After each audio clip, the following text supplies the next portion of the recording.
Marriage just seemed to be this huge huddle that I couldn't go over. It's the wedding season of the year, yay! If you've clicked on this video, maybe you have a ring by spring, or maybe you are thinking of engagement.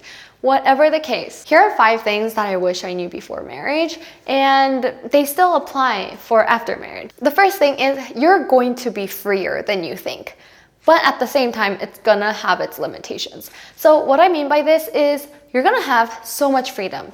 Like, I thought marriage would just really cage me in. I thought I wouldn't be able to have much personal time and whatnot. But honestly, even when you're married, the only hours that you spend together, like ultimately, is really just having dinner together. When you are maybe job searching, you're going to be limited in the proximity range. If your partner is already working and he or she realistically just can't move his or her job, you're kind of bound to, kind of stick to the area where your partner is working at. This for sure is something that does take away your freedom compared to when you were single. But this isn't all bad because you just have a certain boundary, but you can be so free within that.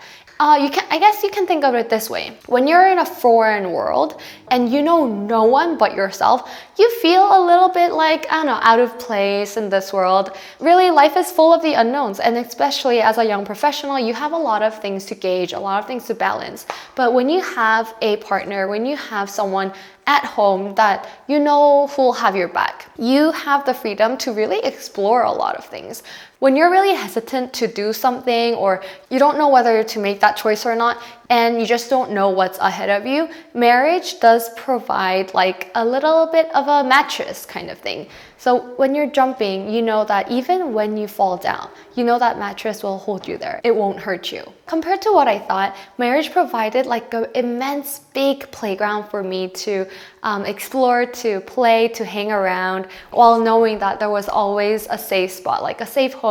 The family unit that I know will always be there for me to get back to. The second thing that I wish I knew is you really don't need that much money.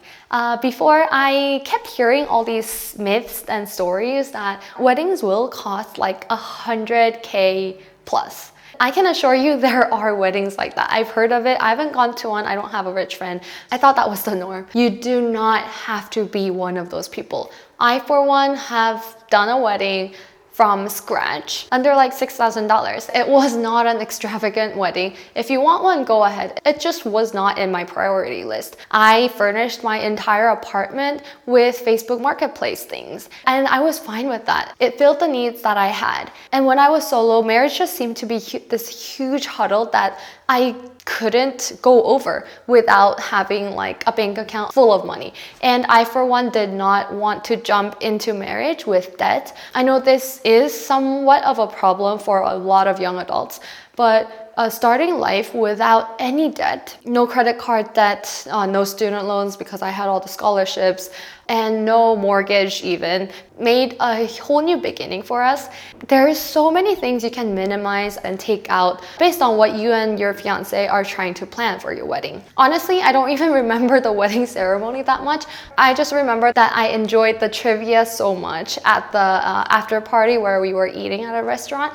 There are so many things that you can adjust your wedding costs on. And just outside of the wedding ceremony itself, after marriage, I think we were able to save a ton, especially because we weren't eating out as much and we had a home to like cook together. And we're basically introverts, so we just like to like stay home a lot. We chill, we take walks. I know it sounds boring, but I think for like the person that we are together, marriage is just perfect. We just have each other to do all these boring activities together, which just makes it double the fun. The third thing that I wish I knew was it's really your marriage. It's not for someone else to see. In the beginning, I used to be so like conscious of, oh, what will other people think of me? Like, I married young. With that, I did want to create a good example for other people because I didn't want them to be like, oh, they married young and now they have blah, blah, blah problems.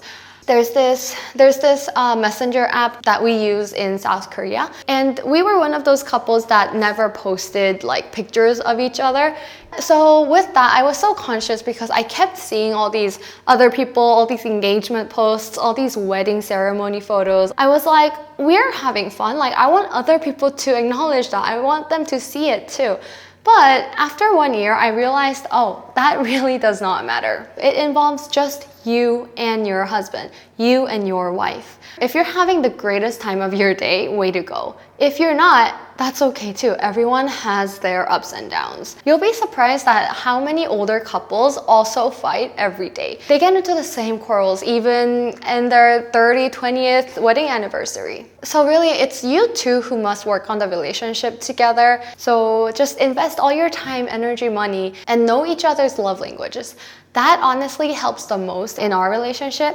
We haven't gotten into like a real big fight ever since we even dated, and even during the time that we were living together as a newlywed couple. Also think it's because we respect each other. We really value each other's opinions, and we try not to belittle like each other in front of anyone, or even when it's just us two.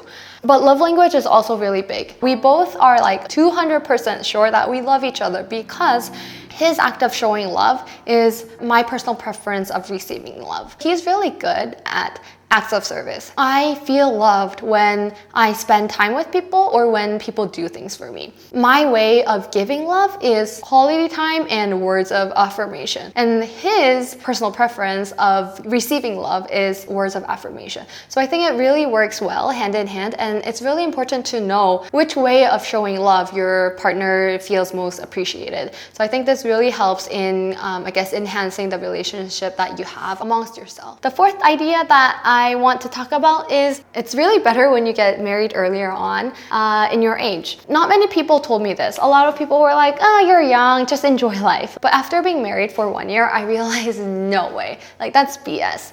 It's so much better to get married earlier on. And it's just all from my insight. So I know people have different ideas on this. For one, I didn't get married in college. I actually had like 3 years of professional experience after.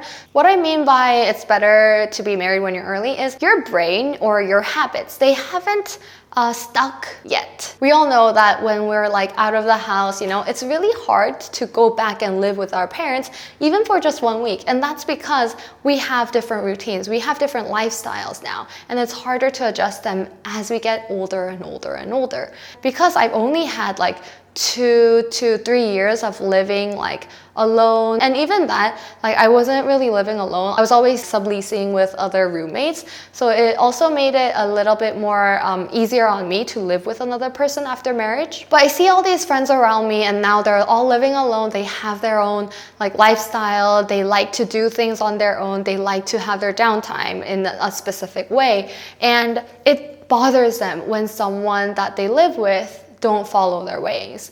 And yes, I was a little bothered. My husband was also a little bothered by the actions that we do personally, and we still get to bothered, but it's still a little bit less of a degree that I see. And the more older you get, you start having standards for your significant other. A lot of my friends are like, oh, when I was in college, if I liked one thing about them, I would like start dating right away. But now they're more like, if I find one thing that I don't like, I'm like, ugh. And this makes perfect sense. It's harder when you've got more and more specific standards because you yourself, your career is growing. Standards about life has deepened, or you have more deal breakers.